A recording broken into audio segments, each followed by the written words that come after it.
قال يا جيشنا الحر المناضل طوق على وكار الخيانة وجد في قطع المراحل كل اليمن عندك أمانة.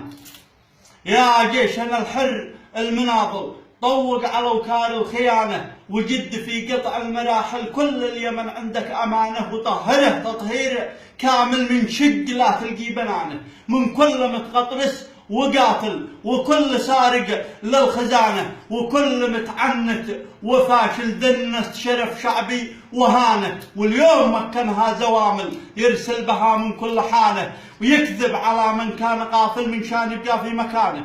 والصدق واضح يا مراسل، انقل حقائق بالضمانة وقل له عفاش المماطل خلاص قد ولا زمانه. هو منتهي مهما يحاول لابد ما يسقط كيانه. من بعد تطويق السواحل الا يقع نتاف اذانه، من بعد تطويق السواحل الا يقع نتاف اذانه. القبلي عباد العوقري القيلي.